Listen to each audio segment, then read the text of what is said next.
bana mboka mbote na bino epai nyonso bozali bino oyo bozali bainternaute oyo boyebani na kolanda biso ntango nyonso oyo toyaka liboso na bino mpona koexplike na bino baactualité de l'air oyo eza kopase na kati ya république démocratique du Congo.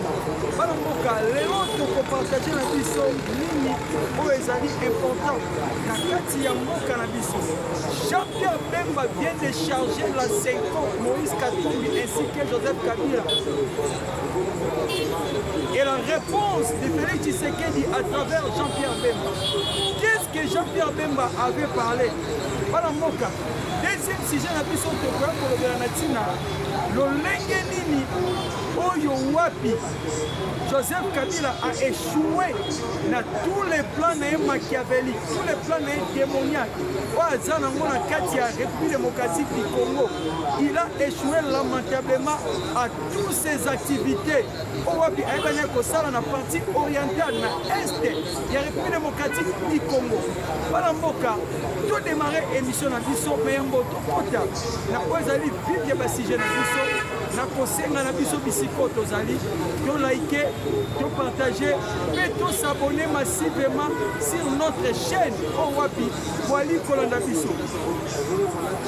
Mboka Jean-Pierre Bemba a chargé Joseph Kabila. Jean-Pierre Bemba a chargé Wezali Ambongo SCC 5. Jean-Pierre Bemba a chargé Ozali Moïse Katumbi à travers des graves révélations, des vérités. Jean-Pierre Bemba, peuple congolais, nini oyo mwana mboka Jean-Pierre Bemba awuti na koloba à travers son interview ou son émission et le monde M. Christian Mousakwelo. Jean-Pierre Bemba ayepe na kobe koloba vérité oyo mususu toyebaka tolobaka yango mais mingi bozala kondima te okendaki mpilo ya kokanga biso bato ya lokuta mais lelo toki na monoko ya Jean-Pierre Bemba kolobake Joseph Kabila n'est pas le fils de Musée Laurent Désiré Kabila. Premièrement et deuxièmement, Jean-Pierre Bemba tu peux expliquer na biso na koloba Jeannette Kabila n'est pas sa jumelle. Donc il a confirmé quelques autorités et le PPM des transports ancien PPM il y a défense. Et puis Balamboka pourquoi Jambo Jean-Pierre Bemba Koloba et Ali Moto ya Pamba Pamba Tozoloba et Ali Moto Azoko travailler dans moko institution gouvernement. Il y a le pays démocratique du Congo. A confirmé moi le que Monsieur Hippolyte Kanambe a bengue na Kombo wana alias Joseph Kabila. Il n'est pas congolais.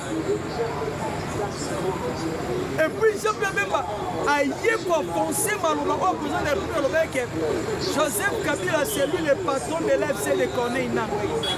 Joseph Kabila prépare l'insurrection en République démocratique du Congo. Mais Bemba est comme Axani. Alors oui, depuis tous ces temps auto comona, Bitumbeza Kolekana Est, Joseph Kabila, il est parmi.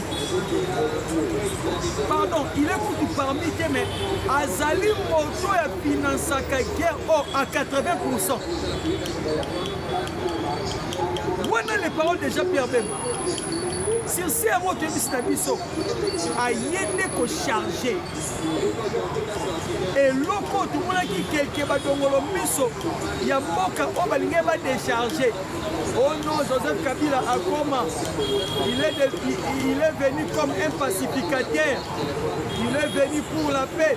Mais même à non. Joseph Kabila na Est, il est venu pour la guerre. Ah oui.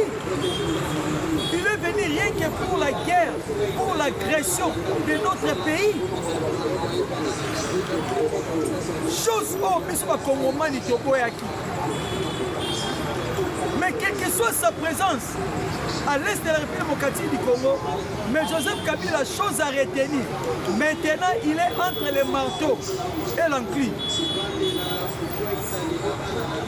Et lelo au Joseph Kabila azangi na moyen ya kozwa esika sérieux oyo akoki kopanda toyoki baoponela ye soit ake kovanda na Kiba soit na Argentine nde esika azolingaki koexile parce que la diplomatie de la République démocratique du Congo, la diplomatie active eyebani déjà na koploue ye à 100%. Bana mboka tozonga na Jean-Pierre Bemba. Jean-Pierre Bemba talisi biso tous les manœuvres de Joseph Kabila. Jean-Pierre Bemba est kotalisa biso qui est Moïse Katou. Mais à travers Kabila, Bemba l'a mis clair. Kabila dans ces pays, tout le monde a sa mission toujours dans les Sikolo. N'expliquez qui mission la Tina. Il y a une mission de Joseph Kabila en République démocratique du Congo. Sa mission était d'infiltrer notre armée. Sa mission était d'agénuer la République démocratique du Congo. Mais aujourd'hui, Makambo Nyonso est mis au clair au vu de tous et de tout le monde. Oui, peuple congolais, pour détruire une nation, premièrement, ce n'est pas l'éducation, mais c'est la défense. Pourquoi qu'on a une éducation élevée, mais ceux qui défensent n'a plus des faibles. À tout moment, mon goût va envahir mon canabino. Et les deux choses majeures en République démocratique du Congo. Néanmoins, qui manque ma mission. Oui, si maman qui fait Joseph Kabila, pour Ayakos, quand ils seront la RDC, pour mon cannabis, ça l'a détruit. Ayebana qui n'a pas anéantir notre armée, appareil sécuritaire Nabiso. Il y a beaucoup qui s'est infiltré. Jean-Pierre Bemba qui a 20 400 militaires. Mais quand il y a des soldats, il y a qui oh, nous sommes à qui lokola ba Ougandais, banani, balongola qui va passer c'est bana mboka na bango. Même M. Zarias Roubewa, ayaki na plus de 50 000 militaires. Majorité sont des Rwandais.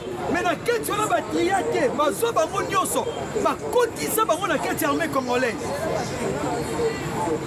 Aujourd'hui la République démocratique du Congo est en train de pleurer. Natina Likambo est une infiltration dans la armée congolaise. Un peuple congolais. Et puis, les mêmes messieurs, à quelqu'un qui n'a qu'à détruire l'éducation congolaise. Pendant 18 ans, l'enseignant congolais va donner son salaire à combien? Si Joseph Kabila était un bon président, était l'homme au Wapi Azara qui n'a appétit, il y a qu'à changer la République démocratique du Congo. Les autres netto proténatés de salaire à enseignants à travers Tshisekedi. Pendant 18 ans, les enseignants mal payés, Mouzi avait laissé les salaires des militaires à 100 $. Mais Joseph Kabila dit qu'il a un salaire, il y a combien?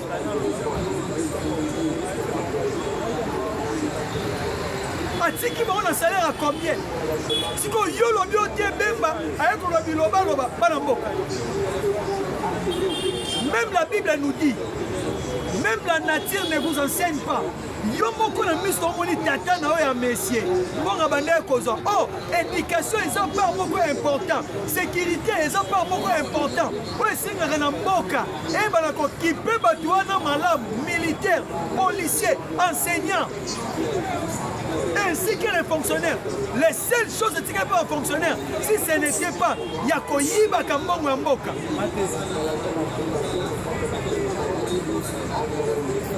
Si ce n'était pas fonctionnaire pour vivre bien, il faut Aïba na caisse à l'État. pratique yango bafandisi yango na kati ya Congo.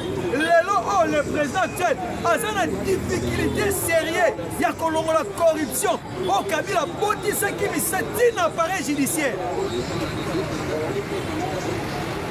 Boyoka yango kwa Alexis Tambwe Mwamba oyo pusu ya rebelle bazana Kabila alobi ba magistrat congolais baza magistrat 3V veste villa voiture. C'était l'époque de qui? Pas l'époque de Joseph Kabila. Est-ce que Tshisekedi était au pouvoir? Raison pour laquelle je viens de vous dire que le VP du transport Jean-Pierre Bemba a totalement raison. Il a utilisé ma parole à l'OMI. Il a dit qu'il y a des vérités qui se passent au sein de notre nation. Peuple congolais, il faut se réveiller. Il faut tout comme Baël, tout comme mature. Il y a comment protéger notre nation. C'est que Yewana a l'embité na bagé na bango. Yewana na Est démocratique du Congo. A Kekoluka, basala deuxième AFDEL. Yala, et l'on voit bien moi. AFDEL, mouvement réveillé libération. Les mêmes bangos, bah libéré biso na CNDP. Les mêmes bangos. Bayeba libéré biso na M23. Les mêmes bangos, Bayel soit libéré biso na M23. Les mêmes bangos, ba libéré biso. Je salue des colons la bisiko azali. Ba libéré biso. Na PPRD. Siko bango yeyo. 6 ans à Pamba. Joseph Kabila, l'homme que le Congo a tout donné. Oh, biso ba de pères et de mères tozo en moté. Joseph Kabila nous a laissé des chômeurs. Mais aujourd'hui, il vient encore de préparer l'insurrection à travers l'Empire démocratique du Congo. Un peuple congolais. Yango Tango, les VP de transport Jean-Pierre Bemba Oloba. J'ai dit, à la place où j'étais, gloire à Dieu. Ce monsieur vient de confirmer. Maloba Bisso, ma communicateur Tolobaka. On avait dit depuis longtemps. Depuis longtemps. Que Joseph Kabila.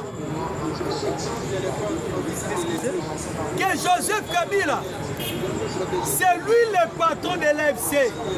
C'est lui le patron du M23. Vous avez suivi Moïse Nzangi de dire que le M23 et le FARDC, à l'époque de Joseph Kabila, Bazana chef Moko, le chef était qui? C'était Joseph Kabila. Voilà qu'on nous met ma simité. Voilà même ma simité. Le patron c'était Joseph Kabila. Yangola Bamona qui n'est pas créé. A ticket 530 groupes armés. 530 groupes armés au sein de notre nation. Asuki Wanate, a tel la nationalité nae. Tandis que, paix à son œuvre, le vice-premier ministre, ministre de la Défense, Emengo Imukena, aloba oyo bango basala qui est pas à Kabila. Nos frères Katangé, il faut cesser de soutenir. Pourquoi Kabino Lelo? Pour soutenir Katumbi tant qu'étranger. Pour soutenir Kabila tant qu'étranger. Il y a un groupuscule de Katangé. Un groupuscule. Groupuscule Moko. Il y a Katangé. Oui, soyez coupé sa soutien. Et pas Joseph Kabila.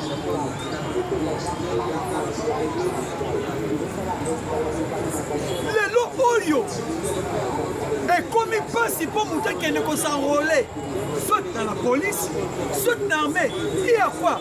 Parce qu'il y avait un monsieur qui avait détruit. Il y a un autre moyen d'habitude Kobunda. Mais chèque est belé. Pourquoi mais chèque est bandé Koya? Parce qu'il y a l'infiltration, il y a l'heure militaire. Déjà dans l'appareil sécuritaire de la République démocratique du Congo. Le travail de Joseph Kabila. Dans son infiltration, Joseph Kabila a réussi de détruire Onatra, la SNEL, Régie des eaux. Plusieurs entreprises publiques étaient détruites à travers ces messieurs. Mon SNEL, oh, vous savez que pas Tabumbeki. Il y a un qui Tabumbeki au la Mongongo. Il y a quoi comme n'importe quoi à travers la ville démocratique du Congo, à travers notre président de la République. Parce que Mongo Tabumbeki Bandé Kozwa n'a compte sa SNEL. Félix Tshisekedi, notre président, a Katayango. Pour encore détruire l'armée bien, au lieu de soutenir les FARDC, la police nationale congolaise, les renseignements militaires, les renseignements civils tels que l'ANR, la DGL. Mais Joseph Kabila a préféré chaque mois de payer les militaires rwandais 66 millions de dollars américains au détriment du peuple congolais. Banamboka, makambo eza belé à Joseph Kabila. Ndam to bandolo bonde to mesana ja olumba. La deuxième position, Tossi Masko Moïse Katumbi. Parce que troisième position aux Abasango et puis quatrième position Martin Fayou. Bandé Bimangalo na lobité. Moïse Katumbi, un étranger de surcroît, de tout son état, un étranger. Voilà aujourd'hui Moïse Katumbi. On lui a rejeté. Naba journaliste nyonso. Oye bande ko pesa misolo. Ba fingira biso Fati. Ba critiquer biso ba congolais. Mais les Lobemba confirmer la vérité à travers ces messieurs. Toyebi ce qui n'a bino bana mboka bo liker, bo commenter, bo partager. Aéroport ya Molonde. Ezalaki préparation kokitsa ba militaire po baluka sécession katangaise boboyaki yango bande koluka kokotsa guerre boboyaki yango lelo oyo à travers ya VPM ya transport boyoki ba vérité yango siko Bemba pas comme parlementaire debout Bemba pas comme communicateur à pouvoir.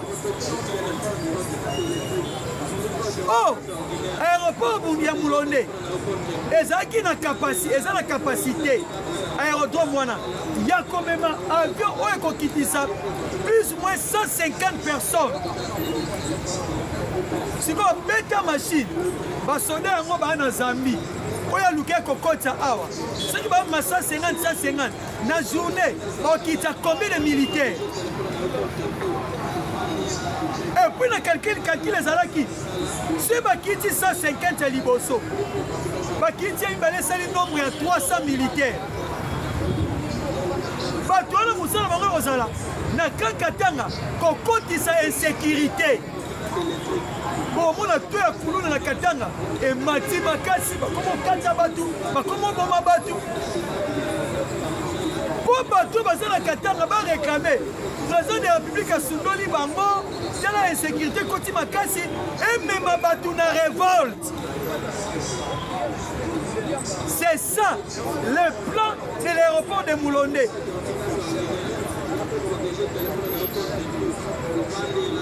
Et bonne ferme à Kachamata, c'est à Kachobwe, ouais Moïse Katumbi, Jean-Pierre Bemba. Alors bien, tant qu'on a preuve, alors les preuves de Moïse Katumbi, son chauffeur personnel, Né et Dakibiso, donc il a découvert ma cache d'armes. Koulana Kachobwe. Et si on a Kundaki Yango. Donc, batolati bangina ovanda baferme na bango wana Kashamata Kashobwe balonaki minduki na esika balonela biso masango bango balonaki minduki yango po comprendre motema mea bakatumbi oza na ferme ya 10 000 hectares oloni masango ole masango wana ezala nourri na peuple to bandeko baza précisément tout près na yango na Katanga Kasai Kisangani mais rien yango ezobwakama précisément na Zambie oyo eza mare patrie na ye ekende kuna bato wana bana mboka plan na bango ezalaki ya koboma Congo bango balingaka bande kolinga Congo te balingaka mpe peuple congolais te oyo bango bandende kolinga eza nde richesse oyo eza na kati ya République démocratique du Congo.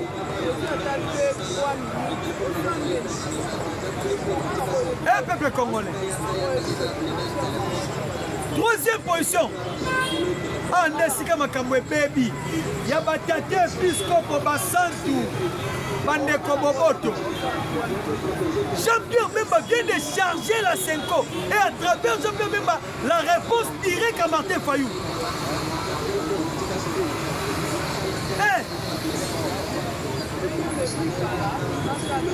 Jean-Pierre Bemba a expliqué. Alors, parmi insurrections, où ils ont préparé la quête démocratique du Congo, parmi insurrections, catholique qui na kati. En bon bandé Kobongisa. Et le moulin Joseph Kabila, na Moïse Katumbi. À 80%, il y a des voyages au Bassango Bassali et ça qui soutenaient pas Moïse Katumbi. Parce que 20% de Tikali, Namouya Kabila, Namouya Kagame, Namouya Museveni, Namouya Ruto. Et ça qui distribuait Bongo. Et c'est comme un voyage, Baké France, Baké Boy. Na kolobela bino tina pe voyage na bango na France quand esika basango oyo wala kuta Jean-Pierre Bemba te wana eza ba recherche na biso pe na ko expliquer bino parce que l'heure que nous sommes c'est l'heure de la vérité, rien ne peut être caché, ne peut se cacher. Partout on va découvrir tous les ennemis de la République démocratique du Congo. Dans mon manœuvre,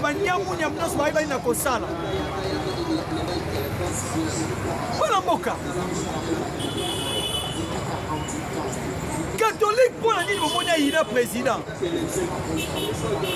Même m'expliquer la Bible. Les lots par année, catholique a comment perdre 1,5 milliard de dollars américains. Et bien, dès qu'on bima wap, na ba frère, na ba frère Tata Cardinal, frère boy, frère boy, frère boy, frère boy, frère boy. Mais tant que kakabatie gratuité, et si ko ambongo a yine la président à 100% yango wana. Yango wana. Jean-Pierre Bemba a bien dit. Il a bien dit, le complot entre SSC, Senko, Katumbi, Kabila était juste d'éliminer le président de la République en connivence avec des pays voisins, tels que les Congo Brazzaville bien jaloux.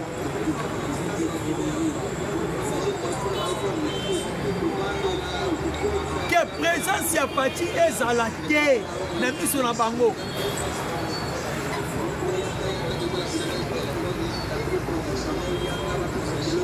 Ezala te. Basango baye na kati ya kopo wana.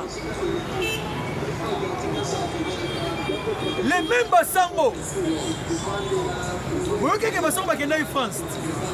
Mais avant basango ba comme en France. Président il a kende kuna liboso ezalaki Kagame to suka to moni na France ba kuta na Macron bakende kosolani Kagame pona makambo etali Congo ebisaki na nani na Macron abi na Macron tous les accords otolinga toseye na RDC pona avantage na biso eosimba lisusu te.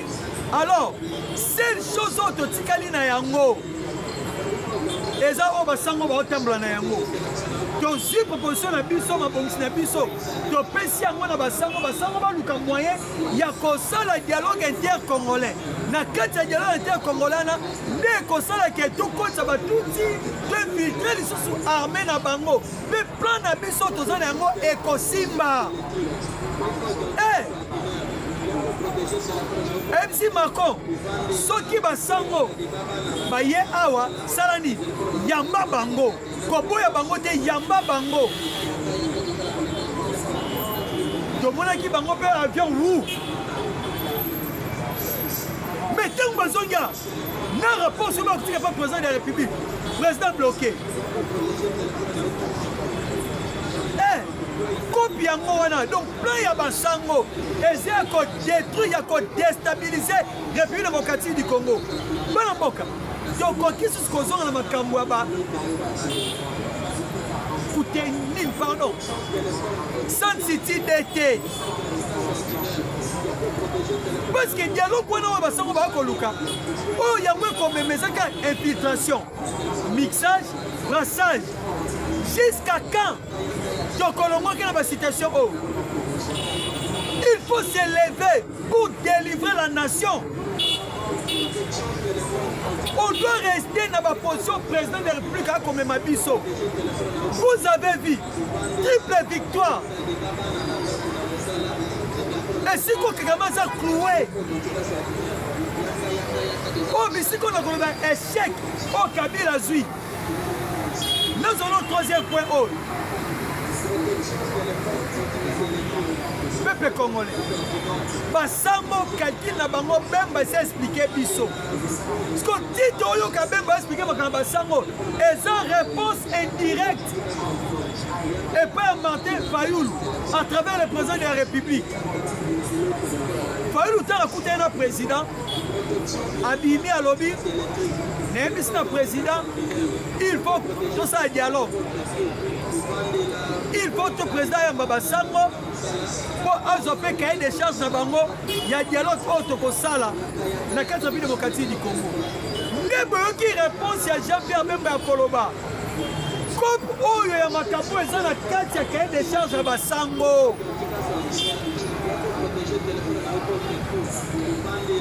Basango bana boule te. Ya oyo na ngai peuple congolais toza nango. Basango bana boule te. Ya oyo Martin Fayulu oza na yango. Balaki so face A ya cahier des charges. Mais face B basango babombelaki yo. Fayulu babombelaki yo face B. Face B yango na Bemba uti koloba. Oye bomba mie pa basango. Koluka insurrection, Koluka l'élimination directe du président de la République. Dès calcul à Basango, Bamiso Koutbalobi, Bayebisi Nambongo, ma sœur Moko Zalaki Wana, Abi Nambongo Te, Data Cardinal. Tous les cas 2028, président a postulé Te. Ambongo Lobi Te, tout ça là, Sikoyo, Nalombango. Wana ngaite wana mbongo ndenge sera na explikaki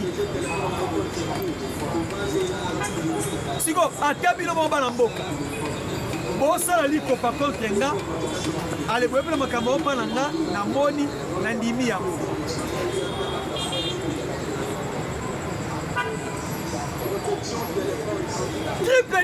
triple victoire de la République démocratique du Congo. La RDC a eu triple victoire. Triple victoire, il y a RDC. Yango Sali Kagame a s'engenoué.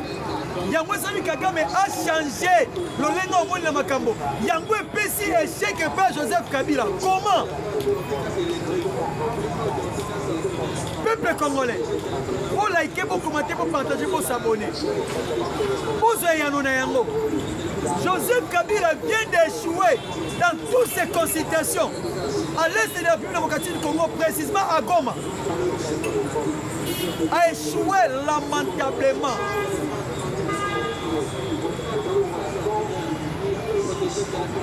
Parce qu'il y avait des personnes qui contournaient Mitouna dans la consultation. Au Kabila, n'a pas de l'obésité. Ma bombi. Parce que moi qui peut perdre. Sorti médiatique à Jean-Pierre Bemba peut perdre que la présence de Kabila est Zakunate. Il y a un moment qui Kabila qui est au Kende. Akima. Oh non, le sénateur a vu Azan ni de près, ni de loin. Namakambo est allé M23. Namakambo est allé Corneille. Oh, Yemoko et Bisso. M23, c'est l'aspiration du peuple congolais. Yemoko.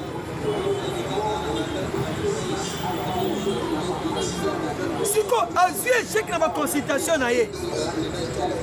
croyez que tous les représentants, il y a Gomawana, il y a Sianor Kivu, va adhérer à la vision.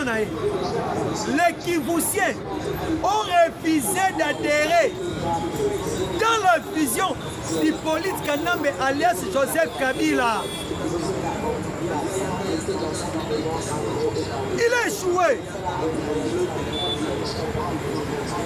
dans sa mission.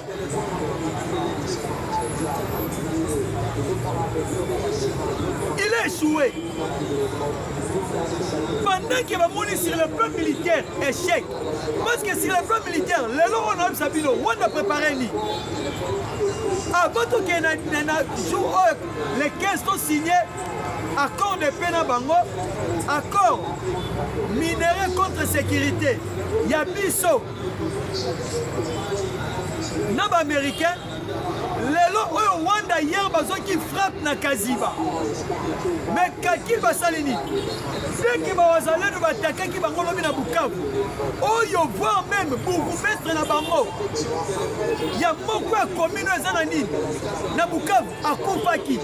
Et oui, M23 ba Koufaki. Ba ici organisation va la meeting. Nampoasa, ba grenade beteli bango divagation ba daye. Et comme ça là que Rwanda a renforcé. A sali Kakil il y a encore renforcé. Bukavu Uvira Fizi et bango ti Kalemi. Walikale Ituri Kisangani. Kaziba na Mwenga. Ba Atswana, yango bango ba koluka ko renforcer pour ba mener ba attaque. Mais peuple congolais, ils ont déjà l'échec à main. Pour aussi comme on a l'olenge va quitter CEEAC. Parce que la carte à CEEAC, on est une dernière victoire. On Nicolo à travers lui-même. Les commandants suprêmes, les chefs de l'État de la République démocratique du Congo. Si Mme Thérèse Kekomba Fatner, elle nous avait donné la victoire par rapport au Conseil de sécurité à droit de l'homme. Autre côté qui membre. Et sa deuxième victoire était précisément le Conseil de sécurité des Nations Unies. Autre gagné poste de vice-président. Et puis, 5 000 Batbayeba, tant que membre non permanent, cela veut dire, un membre non permanent par rapport, il y a battu et bazan à droit de veto. Mais na kati ya ba réunion nyonso akobanda kozala akozwa pe maloba akopesa ba proposition akoki pe koboya eloko bandeko pe balandi ye eza poste moko ya félicité Et puis eza point moko stratégique makasi influent en République démocratique du Congo. Et la troisième victoire na CEAC aussi ko yemoko. Le président de la République a aussi mettre Kagame hors état de nuire. Rwanda confirmant hier a quitté CEAC. Pourquoi quitter? Et si comme moto peline yango wana Rwanda quitté l'obini tango biso tozo ki président de l'Union africaine bango baloba quitté tango tozo ya EAC bango baloba quitté mais comme le tout bango bazwa Congo aye kotia même mise et ko sala ke na kati ya organisation wana ba refuser Rwanda parce que ça qui tourne bango. Mais ce n'était pas la même mise. Il y a plus au quartier du Congo. On avait juste cité la charte qui nous réunisse. Charte Wane Lobini. N'a grève comme tel ici clair. Yamboyo Zala, président. Ya Oezali, CEAC Wana. Okoki Kozala jamais agressé. Tout le monde mais c'est qu'au Rwanda, tous les vidéos du monde établissent que le Rwanda agresse la République démocratique du Congo, vrai ou concret. Mais directement Rwanda, Katani. Soni Wane, né à Mwesali Rwanda, a quitté. Mwesali organisation na Bissoana, l'Afrique centrale. Yolobi Boy, et s'il était, Bazok organisé paix. Assemblée ministérielle de la francophonie na Rwanda. La RDC vient de dire tant que Rwanda a causé la francophonie, si on continue à participer à la manifestation de la francophonie. Et d'ailleurs, le Rwanda est un pays francophone, est un pays anglophone. Il n'y a pas que dans la Commonwealth na bango. Eh, c'est clair. Maintenant, le président de la République va maintenant peser partout. Même les Congolais. D'ailleurs, sur le plan diplomatique, va échouer.